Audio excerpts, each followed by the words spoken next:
Hi, everyone. Good morning, good afternoon, depending on your time zone. We're a couple people are still joining, but we'll get started here just for the sake of time.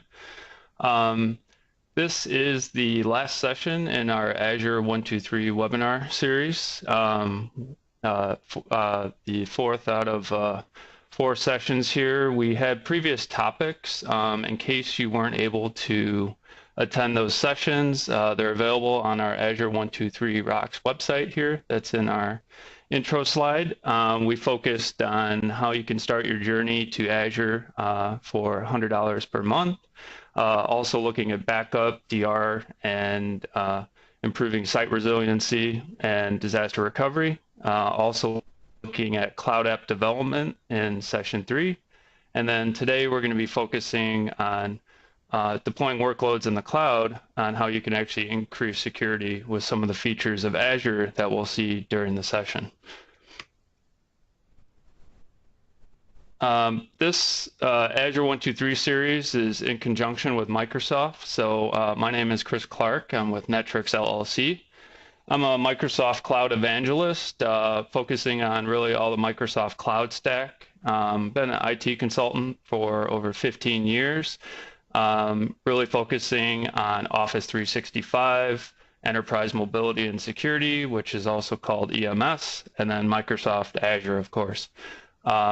So really helping customers look at their current on-premises infrastructure, how they can get to the cloud, building those roadmaps, understanding all the identity issues or identity items that we need to understand, and then also everything is wrapped around securing the workloads within the cloud as well. So it becomes one entire ecosystem if you want to go to the cloud completely or look at more of a hybrid environment.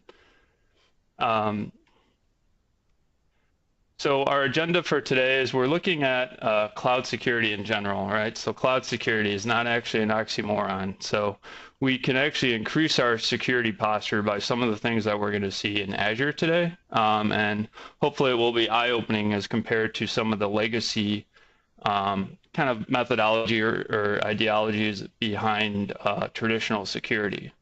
We're going to learn about Microsoft's approach to data security. We're going to look at specific products within Azure, one of those being privileged identity management, another being Azure AD identity protection, and then talk about conditional access and how that works to really secure your applications and workloads at the front door within Azure. So cloud security, not really an oxymoron anymore. So there's always been the talk of the cloud looking at, it's in someone else's data center, it's off premises, is it multi-tenant? Is my data being mixed with other companies or other organizations? Inherently, if you look at your IT resources, can they do it better?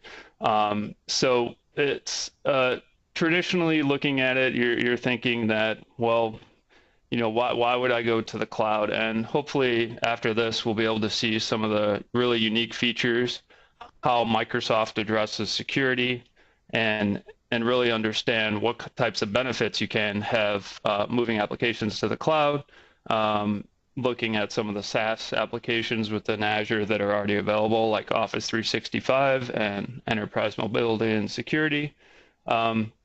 But also looking at increasing our full security posture. So really looking at that, based on the recent news, there's pretty much a breach, every day, it seems so. So the cloud is kind of a, misconception, it seems. I'm sure people have seen, maybe the description of the cloud, and you could get a description from one site versus another versus one vendor and another, and it seems very confusing. But really, in the end, it's just someone else's computer or someone else's data center in this case. So when looking at Azure, you're really extending your environment to Azure, and Azure is essentially another data center.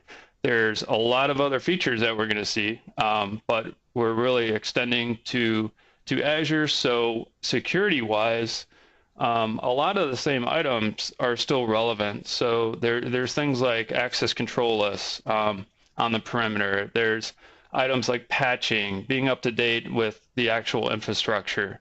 So there isn't really anything that would replace that per se, because those are all still relevant, even within Azure. But Azure helps you take it a step above that with things like privileged identity management, locking down identities, having escalations instead of always having high-level administrators that have access to systems at all the time. So we'll dive a little bit deeper into that here in just a moment. So again, pointing out really just tons of different breaches, lately.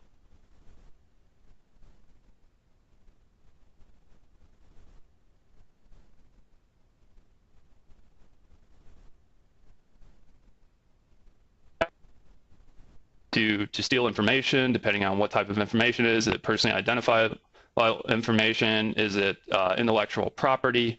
So the list kind of goes on and on. So Microsoft really took a hard look at this and said, we have this great infrastructure. We have products like Office 365 that are available anytime, everywhere. And that's really what the cloud is about. Looking at mobility, understanding that users want to use these services on any device. They want to be able to access it from home, work from home, like I primarily do. So, but at the same time, you need to secure these workloads within Azure, within those other cloud services, and really take a step back and say, this is kind of the new security model. So cybersecurity in general is #1 priority for Microsoft right now. Microsoft's approach is essentially to look at their expertise, their resources that are putting into cybersecurity R&D and applications that we'll see in Azure and everything that goes into it, and time as well. So the Microsoft Intelligent Security Graph is really what pulls a lot of this together.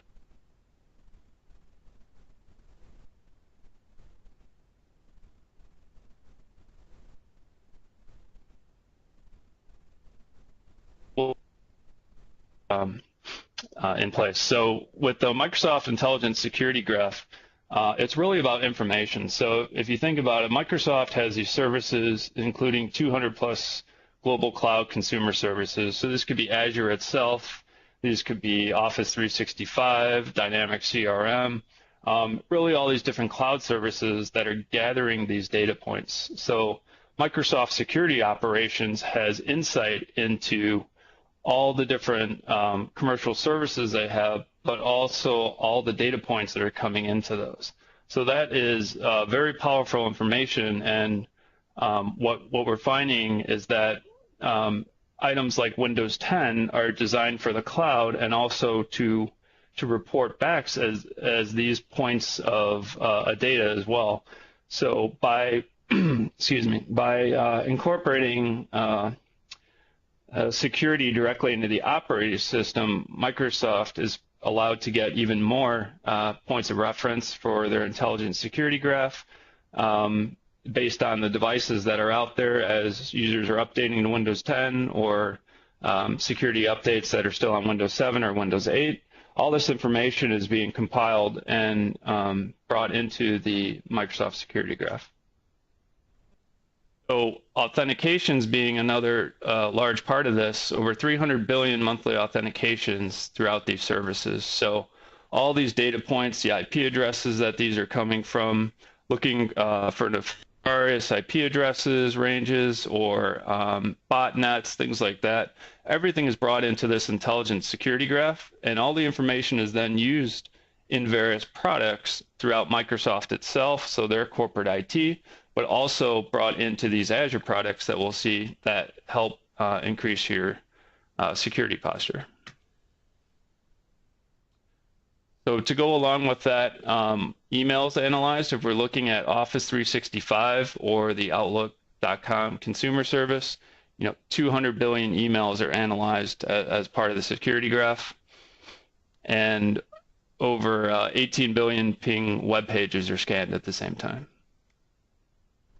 So in the end, what Microsoft has become very serious about security, and they're investing over $1 billion in security every year, into research and development, and also implementing these new products that we'll see, like privileged identity management, Azure Active Directory identity protection, Azure Security Center, OMS, the list goes on and on. So Microsoft is not only cloud focused, but security focused as well.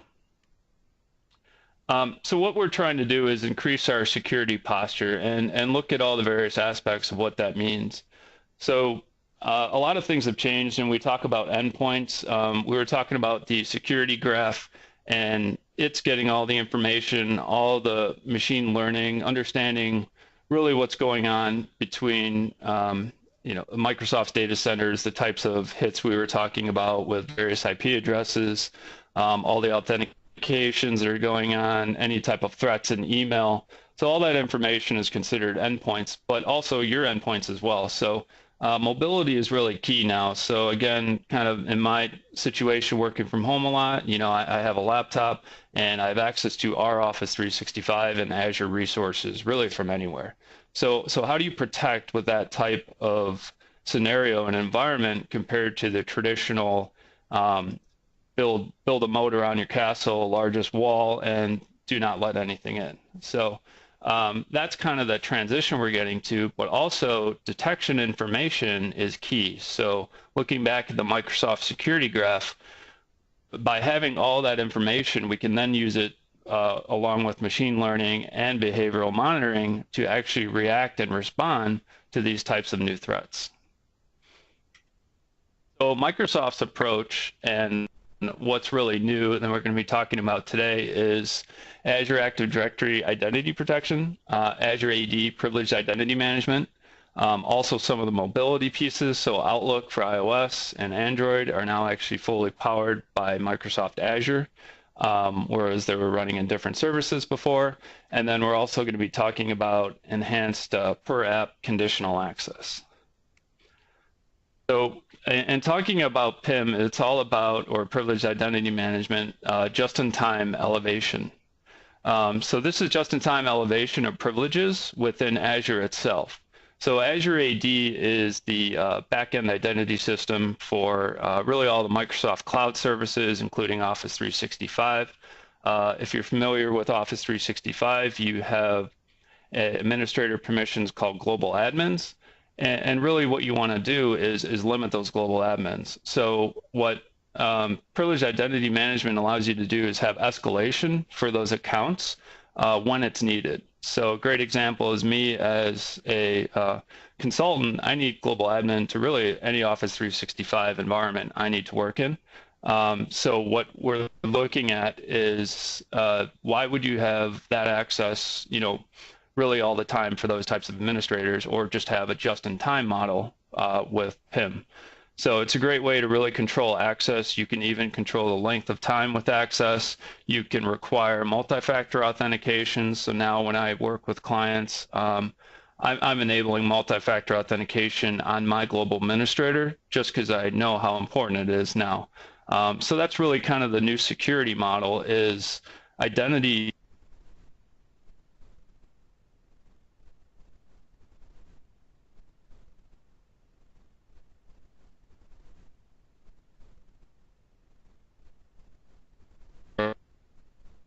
see all the various aspects of PIM here in a second and see exactly what we can do with it. So, and looking again, some of the audit capabilities as well. So if you want to require a ticket for elevation, you can bring that into a workflow, or you can just have a normal approval process. You can give a reason, and the person's off and running with elevated privileges for, say, an hour.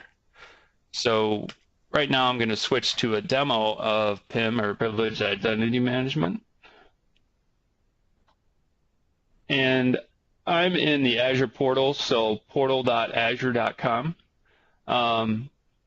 What we've seen here probably throughout the other sessions is that you have all your different Azure resources, so resource groups, dashboard, storage accounts, virtual machines, databases, everything that goes along with Azure. But some of the new features we're concentrating on just really moved into Azure itself. So a lot of these features are part of what's called EMS, or Enterprise Mobility and Security.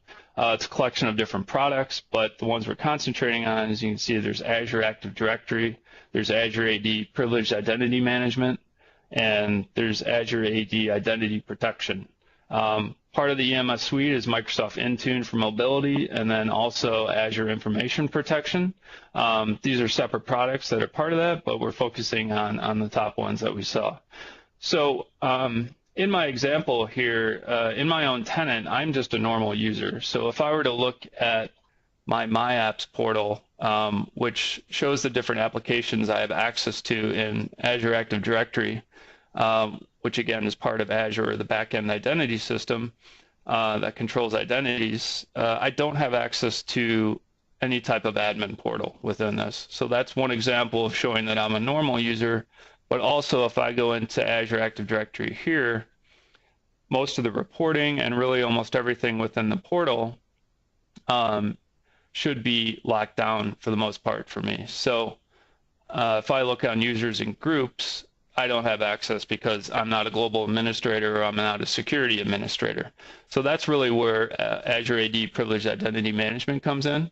So if we click on Average AD Privileged Identity Management, we have the concept of roles within Azure AD, but also, which is really timely for our discussion on Azure, is that what's in public preview is Azure resources as well.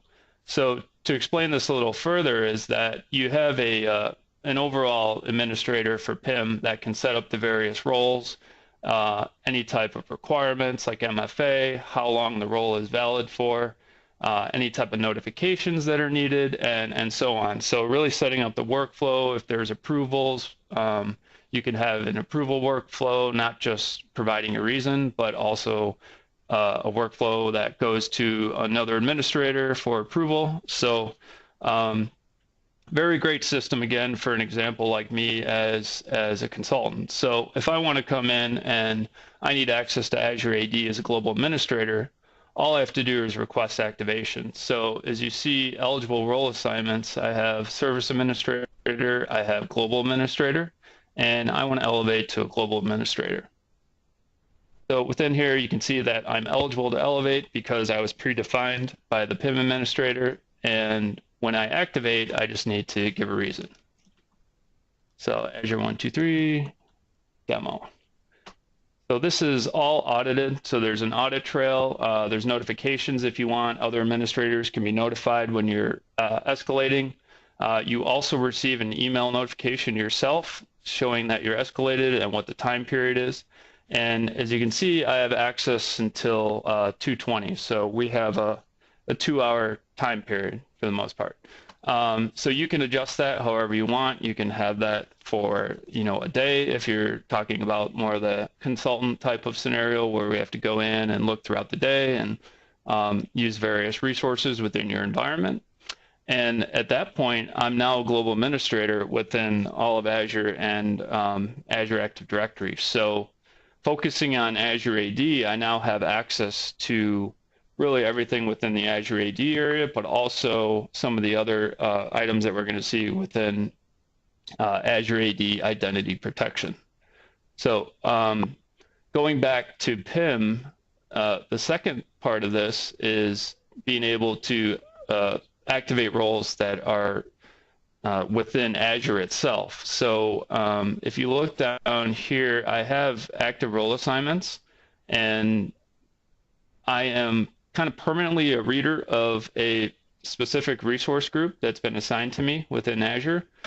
But at some point, I want to escalate to a contributor. So same type of concept, I can escalate to a contributor and then have actual edit rights to the virtual machines and all the other resources within my resource group. So this is a very powerful tool, and we can see if there were any other type of restrictions that are different with this. So again, this is in preview, so should be going, GA fairly soon. It seems very functional at the moment. I can actually choose the time that I want to activate, so that's a little different than having a preset for you. And gotta give a reason again. and I can activate. So very powerful stuff. You know, if you look at global admins or really any identities, identity becoming the new firewall is now you know, really a threat mechanism if you think about it. So if any of your administrators have their identity stolen, their password is leaked, then you're able to get into so many different resources within Azure, within Office 365, as say a global admin, because it has the highest level privileges. This way, you're ensuring capabilities like just-in-time access or even MFA. So you're proving that you are that user by having a second factor of authentication or multi-factor authentication. So PIM is a very powerful tool. It's going to be expanded towards more Azure resources. So you can see it's in preview, as I mentioned. You can get down to even the kind of resource level of VMs or a group of VMs or resource group level like we have here. So it's very customizable, and all the different roles can be defined. You know, not just say global administrator. You could be a security administrator or an Intune administrator, as you can see. So role-based access control is very powerful within Azure, and then be able to be used within privileged identity management. So that was privileged identity management, or PIM. So we will switch back to our slides here real quick. So we're talking about using the Microsoft Security Graph and how that really plays into actual applications, right? Microsoft is gathering all this data, but what does it do for you, right? It does tremendous things for them as a whole in order to protect Azure itself and protect all their resources. But you can use the same capabilities and the same data points to then look at items like Azure Active Directory identity protection. So what this does is it uses these data points and all this information from Microsoft to look at various scenarios or risk factors. So again, we're focusing on identity because, again, kind of the saying the identity is the new firewall. We're able to really look at various suspicious activies, and assign them a risk level. So items like this would be impossible travel. So if I logged into Azure from the United States and then a minute later from a foreign country, usually that's fairly impossible. There might be some, you know, IT administrator uses for that. If you have multiple VPN endpoints, then you can always kind of call those out as false positives. But for a normal user, that's suspicious. Same thing with anonymous IP addresses. If you're using something like a Tor browser, which we'll see, it could actually flag that, understand that you're using that browser, raise that as a risk level, and then act on it. So we'll see the various actions that you can have within privileged identity management. And then access from unfamiliar locations. So if your users are typically in one location, you know, you don't have to block anything or enforce anything, but you can also just report on these types of items too as well. So in the end, this is all using this intelligent security graph. So all this information and what it's looking for is presented from the security graph itself. And any types of new suspicious events or activities will be added to this product, and just instantly you'll have those capabilities now built into the product that you're already using. So we're going to jump into a demo of Azure Active Directory Identity Protection. Hey, Chris, we have one question. Yes. So Michelle asked, so this lets you have better security before stepping up to MFA, correct? The Azure AD Identity Protection? Michelle's typing. She said, we're not ready for MFA, but I want to know about those logins from weird places. Oh, yes. So we'll see here in a second that one of the actions you can do is to require MFA, but you don't have to do that. So you can put this in more of an audit mode and a reporting mode to really see what's going on in your environment, and then understand if you did implement a policy, what would it actually affect. So MFA is not a requirement in any way, but it's part of Azure Active Directory Premium in Azure. All right, thanks, Chris. Yep. So I'll switch out to my console. So back in portal.azure.com, we were in the PIM console, and I escalated to a global administrator. So now I have access to Azure AD identity protection. Um, so you're going to have an overall reporting dashboard, any risks that are going through. So we have various policies, only some are enforced. Others are really just flagging and reporting, so users can get notifications or admins can get notifications. You can investigate, understand what the potential threat is, and really react again, like we're saying, based on all the security graph information. So the investigate area, you have kind of three different areas. So you'll have multi-factor authentication registration. So what Microsoft is saying, MFA, again, not being required, but is a very powerful tool. So Azure MFA, having enabled for all your users, really gives you that next level step of security that you're proving that that user is that user, right? So even if your credentials are stolen and you're prompted for MFA, you're not going to be able to get in being that attacker. You'll have to basically kidnap the person in their phone. So very, very powerful stuff there. But this is just more of a reporting mechanism saying, you know what, there should be these people that should have MFA, and this is just a recommendation. But also there's the user risk policies. So in looking at the user risk, do we want to block access? Do we want to enforce MFA based on certain user risk conditions? And essentially there's user risk levels for each type of condition of low, medium, and high. Now these are defined not necessarily within the console here, but in say a direct article from Microsoft, it will say these are the 6 things that high is looking for, medium is looking for, and low is looking for. So it will take some tweaking, but as you can see, you don't have to enforce these policies. They can be in more of an audit mode. But one of the examples that we have is a sign-in risk policy, and the sign-in risk is set to medium. So a medium event is actually a Tor browser, which is an anonymous browser that can be used to essentially obfuscate your IP address from understanding what the source IP is. So Microsoft Intelligent Security Graph and all the information that we've been talking about can detect these as part of these conditions. So with this on, I actually want to enforce the policies, where you can see it's enforced, but then you can enable controls. So the controls could flat out be block access. So if it was a high level event that's very severe, like leaked credentials that are known by Microsoft, it could actually block that if you want to. So that's the most kind of forceful mechanism. But allow access here, you have multiple choices. So maybe you could require the user to have MFA. You know that really you want everyone in the environment to have MFA, so maybe require them to have that. You could also require a password change. So AD Connect, one of the mechanisms for syncing identities to Azure, has a write back capability, and it will write back the password change. But then the one that we have here is require multi-factor authentication. So what I can do is open up a Tor browser.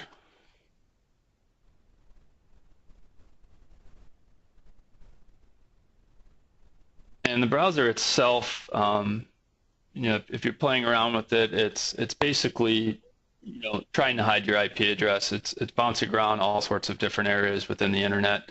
But at the same time, we'll see that it takes a little bit longer to load when you're, say, going to portal.office.com.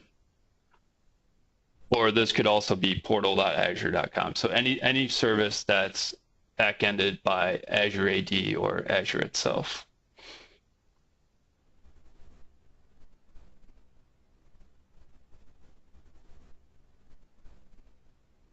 So on my phone, while this is loading, I have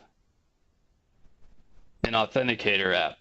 And with an Authenticator, this is the MFA app that's used for users on iOS or Android. So if I go into Authenticator here, you can see I have multiple identities for Netrix and other various accounts for demonstrations. And these are kind of like a virtual RSA if you want them to be, but even easier, I can just get a notification prompt that says approve or deny.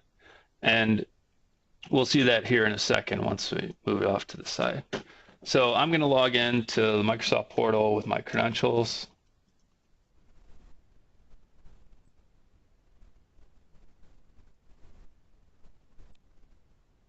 And because I'm using the Tor browser, it's detected that something's unusual.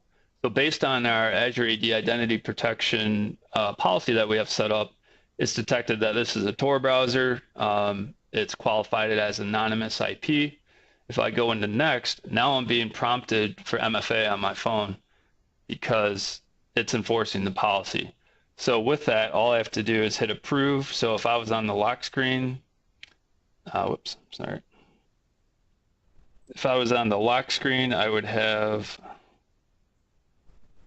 I just lost it now. Might have to do that again, sorry.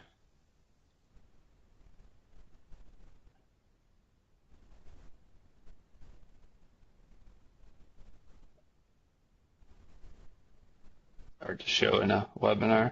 So if I hit approve, now I've just verified that I'm that user, and I'm allowed into the portal or azure.com, or portal.azure.com. So that's a great example of the type of, really reactive protection mechanisms that you can have in Azure. So by having these cloud services like Azure itself or Office 365, we're able to implement this type of protection mechanism and risk mechanism above as a kind of control gate to have access and prevent access to these applications. So I will close that. And with Azure AD Identity Protection, again, you'll have alerts. You could have a weekly digest. You'll have risk events that could be notifications that go to a distribution group or certain administrators, but there's the overall dashboard as well. But very powerful tool, and again, kind of part of the Azure security arsenal that we're looking at. So back to our slides here, and we'll move on to our third topic here.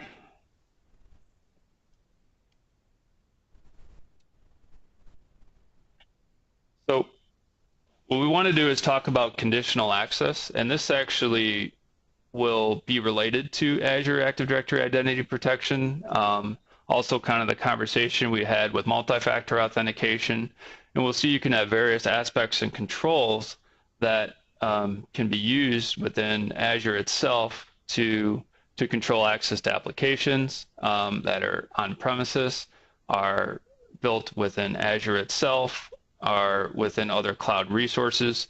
So it really gives you a lot of flexibility. But the idea behind conditional access is that we want to protect at the front door. So we are looking at various different aspects or conditions of the connection type to all your applications. So if we're looking on the right here, the applications themselves could be Azure or Office 365, but they can also be other cloud services. So Azure Active Directory Premium allows you to connect other cloud services like Box, Salesforce, ServiceNow, and essentially federate with those. But while you're doing that, you're bringing in all the intelligent security graph and all the capabilities you have into those applications by bringing them into Azure AD or Azure itself. So an example of that, we're looking at the cloud applications over here, but you could also have on-premises applications that are, say, enforcing MFA, whereas even the application itself couldn't do that based on how it was designed. But if you bring it into this ecosystem, you're allowed to do that. So same thing goes for any other federated application. So we'll see here in a second how you can have multiple types of applications, including even custom apps that were designed in Azure itself. They can be designed for what's called modern authentication, which understands all these various conditions and then allows all the protection mechanism that we've seen so far to initiate. So enabling anywhere access is part of conditional access or just part of Azure in itself, right? So we talked about mobility. We talked about it's kind of a game changer really in the environment is users really expect access anywhere. And that's kind of the concept of the cloud itself. Being able to work from any device, being able to access data from anywhere. But also there's everything else that goes into Azure itself that makes it a secure platform, data center wise, certification wise, everything that goes into that. But once you're there, users are expected to be productive, right? So in looking at this slide here, we have various SaaS apps. So you can have there's 2,500 plus pre-configured popular apps or the most used apps, but you can have custom SAML apps too. So if you're federated with using ADFS, for example, on your on-premises infrastructure, you can federate directly with Azure AD and then use all these capabilities that we'll see here, like enforcing multi-factor authentication. You could also have the custom web or line of business apps. So if these are designed in Azure itself, you'll be able to bring them into, again, this ecosystem and use all these features. So we're going to jump back to the portal here and look at conditional access. So with conditional access, it's actually in Azure Active Directory. If we're looking at the services within Azure itself, in the Azure portal, and within here, there's various other features. So, briefly mentioned mobility with Intune, a lot of other features here, but we're going to focus on conditional access here. And conditional access has the capability of tying in all the other features of, say, Azure Active Directory identity protection, multi-factor authentication, and other aspects even of Intune. So if I look at the policies here, you can have multiple conditions targeted at multiple users, different types of scenarios, and it's very customizable. So it's not a blanket, we want to block everything from external access, or everyone has to have MFA for absolutely everything. So before conditional access came around, you didn't really have many customizations with, say, ADFS or even just how AD Connect was designed. So this is really a game changer. And what you have here is I have a custom policy set up just called PIM Demo MFA for Yammer. So my idea behind this is that Yammer itself, and this could represent really any of those apps that we talked about. So it could be a custom Azure app. It could be a line of business app that's on premises using a connector, or it could be Office 365 in this instance. So if I look at users and groups, you can target specific users and groups. I'm just targeting myself. Cloud apps, again, you can have multiple cloud apps, all cloud apps, very customizable, but I'm showing that I'm targeting Yammer here. And then conditions, you can target specific platforms, various locations. So an idea behind like MFA, I might not want to have MFA for people that are on the network constantly, in the office or within this within the campus environment. But if they're outside of that and want to access resources, we want to enforce MFA. So that's a location-based policy. But client apps, you can target the rich clients, like if it's the actual application itself in Azure, or you can target Office applications or just the browser, depending on how the application is created. The sign-in risk area is actually tied back to our Azure identity or Azure AD identity protection. So here we have the high, medium, low, no risk events, and based on that, I could also enforce these other access controls. So what you have is your assignments, and then what are you actually controlling with conditional access? So we're saying for Yammer, for really every platform, browser and rich clients, we want to require multi-factor authentication. You could also block access flat out. So if you want to have certain users, or you want to restrict certain users within your environment from even accessing certain resources within Azure, then you could do so with a completely separate policy that are targeted to those users. So in my example, I have require multi-factor authentication, but there are also some other choices. So there's a device marked as compliant. Intune is part of this. So, Windows 10 devices can enroll directly into Intune. If we're talking about PCs, soon enough, Macs will have a direct access to as well. So Microsoft is really looking at that device platform, right? Any device, anywhere. We need to understand, is the device compliant, or in regards to a PC, is it domain joined as a possibility too? So the synchronization engine AD Connect will allow us to say this device is domain joined, therefore I want to only allow domain joined PCs. So again, kind of sky's the limit with the customization.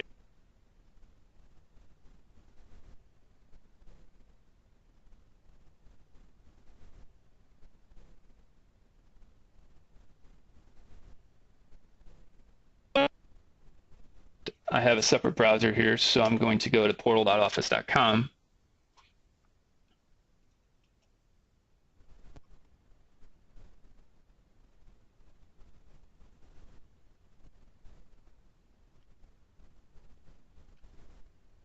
So if you're familiar with Office 365, you would see your Office 365 applications here. But what's different when it's integrated into Azure AD is you have access to other applications. So you could have SuccessFactors, you could have ServiceNow, but this is also represented with what's called the My Apps portal. So if you don't have Office 365, it's not a requirement in any way to have Azure AD capabilities that we're seeing, but you would be in this portal called the My Apps portal. So I'm seeing the same applications, but I'm also seeing those third-party applications like SuccessFactors. So we have SuccessFactors and ServiceNow federated with Azure AD. So I have single sign-on, but I also have MFA. I have all the conditional access pieces that we've talked about. I must be on a domain PC. All those can be enforced now for this app you've brought into the ecosystem. But again, in my example, I'm going to Yammer, and it's enforcing MFA. And again, on my app, I see the notification, and I just hit approve. So even cooler user experience-wise, if you have an Apple Watch, you'll get the notification on your phone. You don't even, on your watch. You don't even have to have your phone by you. So I thought that was really cool because I'm constantly being challenged for MFA, everything I'm doing on a daily basis. So great feature there, and able to enforce the policy, very seamlessly, and it's very customizable. So that was an example of, MFA isn't required at all, as a technology, but it's one of those gates or one of those control mechanisms that you can do within conditional access. So that is actually everything I had for a demo and our slides. So if did we have any open questions, Mallory, that we need to address? Not yet, but if anyone has any questions, feel free to type them in the conversation box, or we can unmute you as well.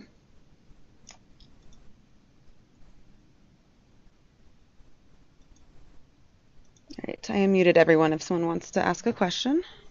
Okay.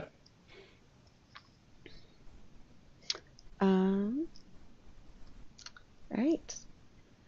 I guess that no one has any questions at the moment. But just to let everyone know, this is being recorded. The recording will be up on the Azure 123 Rocks website, as well as the slides. An email will go out next week with that. Also, I want to take this moment to plug our Ignite at EDU for K through 12 event in Chicago on November 2nd, or excuse me, 7th, if you'd like to attend that as well. And that's it. All right. Thanks, everyone. Thank Have you. a great day.